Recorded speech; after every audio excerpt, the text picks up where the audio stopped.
नमस्कार G18 में आपके साथ मैं हूं हिना। नजर करते अब तक की खास खबरों पर। तो भारत मौसम विज्ञान विभाग ने देश भर में तापमान बढ़ने के कारण कई राज्यों में हीट वेव की चेतावनी जारी की है। मौसम विभाग के अनुसार बिहार के विभिन्न जिलों में लू की स्थिति बनी हुई है। उत्तर प्रदेश के मौसम की बात करें तो राज्य भीषण तापमान से अछूता नहीं है, जो सुबह से दोपहर तक तेजी से बढ़ता है। हालांकि मौसम विभाग को 4 मई से बदलाव की उम्मीद है। मौसम विभाग ने गांगेय पश्चिमी बंगाल, उत्तरी ओडिशा और पूर्वी झारखंड को प्रभावित करने वाले उच्च अधिकतम तापमान की चेतावनी दी है। आईएमडी ने अनुमान लगाया है कि इन क्षेत्रों में 3 मई तक भीषण गर्मी की स्थिति देखी जाएगी, जिसकी तीव्रता अगले 3 से 4 दिनों में कम होने की उम्मीद है। दक्षिणी आंध्र प्रदेश में अलग अलग हिस्सों में अगले 2 दिनों तक भीषण गर्मी झेलने का अनुमान है। इसके बाद अतिरिक्त 2 से 3 दिनों तक लू की स्थिति बनी रहेगी।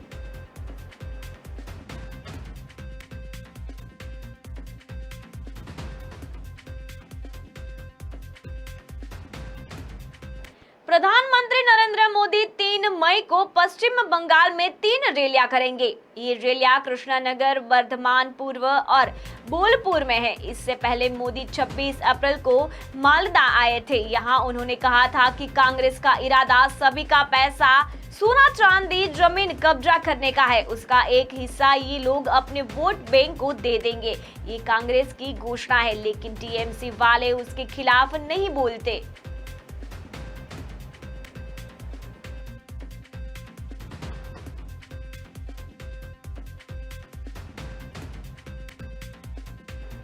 दिल्ली के एक स्कूल को फिर से बम से उड़ाने की धमकी मिली है। यह धमकी नागलोई रेलवे स्टेशन के पास एक स्कूल को मिली है। पुलिस कमिश्नर की ईमेल आईडी पर यह धमकी भरा मेल आया है, जिसमें लिखा गया है कि नागलोई रेलवे स्टेशन के पास वाले स्कूल में बम फटेगा। हालांकि इस मेल के तुरंत बाद पुलिस हरकत में आ गई और टीमों को भेजा गया।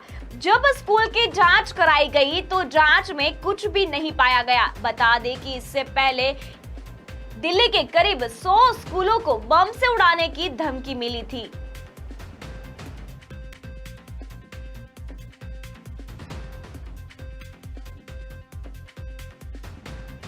उत्तर प्रदेश की लोकसभा सीट रायबरेली और अमेठी सीट पर बना सस्पेंस शुक्रवार को खत्म हो गया। कांग्रेस पार्टी ने शुक्रवार को उम्मीदवारों की एक नई लिस्ट जारी की है, जिसमें रायबरेली सीट और अमेठी सीट शामिल है। रायबरेली से राहुल गांधी और अमेठी के एल शर्मा को उम्मीदवार बनाया गया है। हालांकि यह अटकलें लगाई जा रही थी कि प्रियंका गांधी अमेठी से चुनाव लड़ेगी, लेकिन नई लिस्ट ने सभी अटकलों पर विराम लगा दिया है। बता दें कि राहुल गांधी आज रायबरेली पहुंचकर नामांकन दाखिल करेंगे। राहुल गांधी के खिलाफ बीजेपी की तरफ से दिनेश सिंह चुनाव लड़ रहे हैं।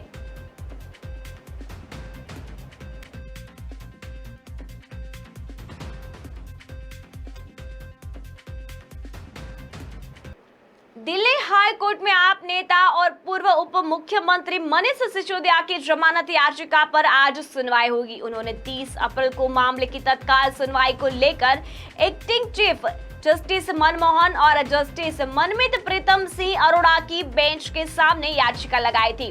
कोर्ट शुक्रवार को उनकी याचिका पर सुनवाई के लिए तैयार हुई थी। सिसोदिया ने दिल्ली शराब नीति से जुड़े प्रवर्तन निदेशालय के मनी लॉन्ड्रिंग और केंद्रीय जांच ब्यूरो के भ्रष्टाचार मामले में 2 याचिकाएं लगाई है। जस्टिस रणकांता शर्मा की सिंगल जस्टिस बेंच दोनों याचिकाओं पर सुनवाई करेगी।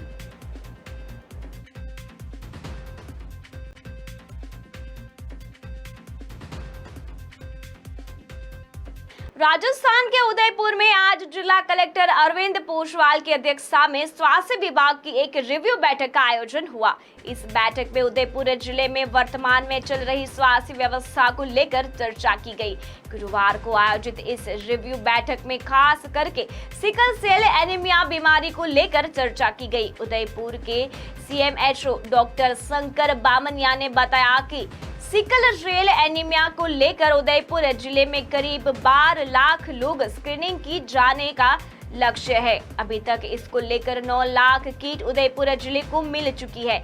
इनमें से करीब 4,25,000 की टेस्टिंग हो गई है। बाकी की टेस्टिंग आने वाले 15 दिनों में करने का लक्ष्य निर्धारित किया है।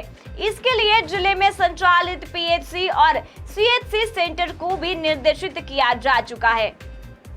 आज श्रीमान जिला कलेक्टर महोदय की अध्यक्षता में हमने एक रिव्यू बैठक रखी और रिव्यू बैठक में चिकित्सा स्वास्थ्य विभाग उदयपुर के प्रमुख जो मुद्दे हैं उसमें सबसे प्रमुख मुद्दा है सिकल सेल एनीमिया का स्क्रीनिंग। अभी जो सिकल सेल एनीमिया की स्क्रीनिंग के बारे में जो हमारी बैठक हुई उसमें चर्चा की गई थी कि उदयपुर जिला जनजाति बाहुल्य क्षेत्र जिला है और पूरे देश में 7 ऐसे स्टेट है जो जनजाति बाहुल्य हैं और 7 स्टेट में करीब 7 करोड़ जनजाति समुदाय रहता है और जनजाति समुदाय सबसे ज़्यादा सिकल सेल एनीमिया होने के प्रमाण मिलते हैं, प्रिविलेंस हैं, अर्थात कि 100 में से करीब 1 लोग पॉजिटिव मिलता है उसमें, ऐसा माना गया है।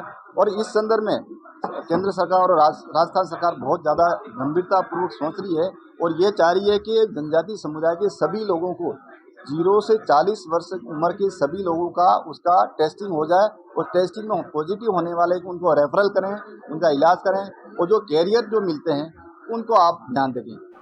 खबरों में वक्त हुआ एक ब्रेक का, बने रहिए G18 के साथ। कुमार बाबू ने फैक्ट्री डाली, फिर भरना चाहा दफ्तर खाली। इस वाले ने की है बीए की पढ़ाई। अरे वाह, बीए की पढ़ाई, इसको तो रख लेना चाहिए भाई।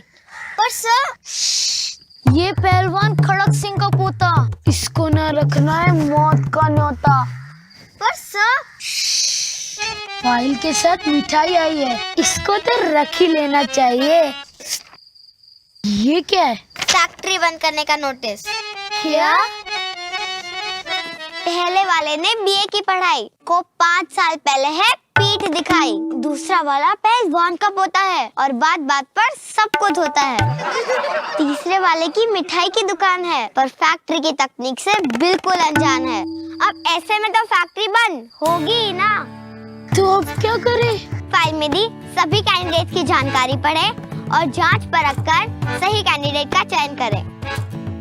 वोटिंग की भी यही सच्चाई है, बिना देखे जात, धर्म, डर या प्रलोभन अपने कैंडिडेट का करे चयन। तो सबके बारे में विस्तार से पढ़ो, जांचो, परखो और फिर वोट करो।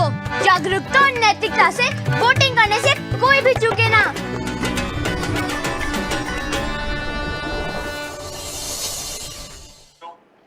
ब्रेक के बाद एक बार फिर से आपका स्वागत है G18 पर। नजर करते हैं आगे की खबरों पर।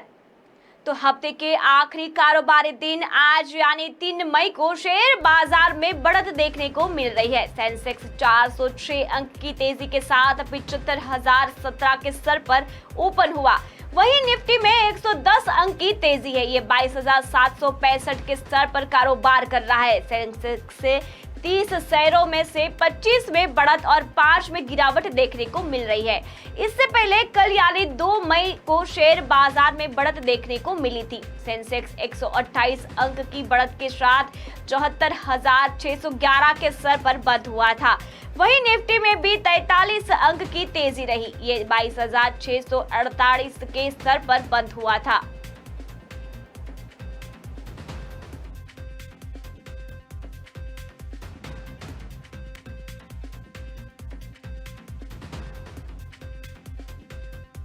केदारनाथ और आसपास के इलाकों में बेमौसम बर्फबारी से केदारनाथ धाम यात्रा की तैयारियां प्रभावित हुई है। 10 मई को केदारनाथ धाम के कपाट खुलने हैं, जिसके बाद यहां बड़ी संख्या में भक्तों के पहुंचने की उम्मीद जताई जा रही है। इस वजह से प्रशासन भी तेजी से यात्रा की तैयारियों में जुटा हुआ है। हालांकि हाल फिलहाल में रुक रुक कर हो रही बर्फबारी ने प्रशासन की परेशानियां बढ़ा दी है।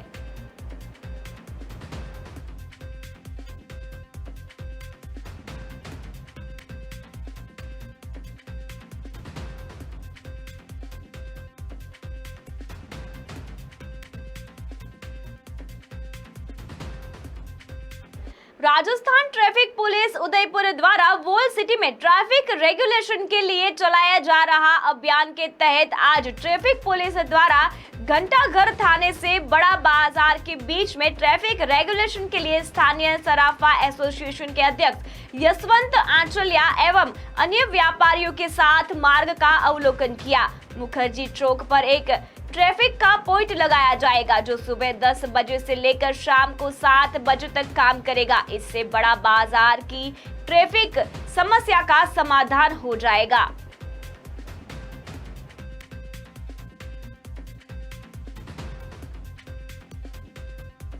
भारतीय कम्युनिस्ट पार्टी यानी कि सीपीआई ने नेशनल सेक्रेटरी अतुल कुमार अंजान को शुक्रवार सुबह लखनऊ में निधन हो गया, जो पिछले काफी वक्त से बीमार चल रहे थे। अतुल कुमार पिछले करीब 1 महीने से लखनऊ के मेयो अस्पताल में एडमिट थे। लखनऊ यूनिवर्सिटी छात्र संघ के अध्यक्ष के रूप में 1977 के राजनीति की शुरुआत करने वाले अतुल अंजान को वामपंथी राजनीति का बड़ा चेहरा माना जाता था।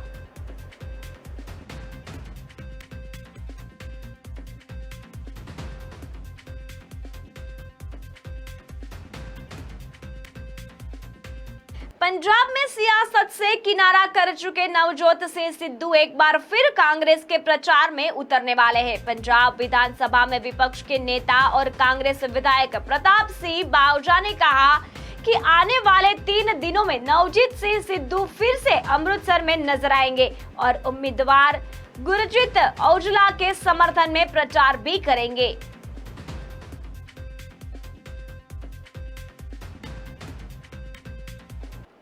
इंडियन प्रीमियर लीग 2024 में लीग स्टेज के 50 मैच खत्म हो चुके हैं। गुरुवार को सनराइज हैदराबाद ने टेबल टॉपर राजस्थान रॉयल्स को 1 रन से हराया। इस नतीजे से हैदराबाद ने टॉप 4 में एंट्री कर ली, वहीं राजस्थान अब भी टॉप पर कायम है। गुरुवार को हैदराबाद ने टॉस जीतकर बैटिंग चुनी। टीम ने 20 ओवर में 3 विकेट के नुकसान पर 201 रन बनाए। राजस्थान ने जीतने की पूरी कोशिश की, लेकिन टीम 20 ओवर में 7 विकेट खोकर 200 रन ही बना सकी।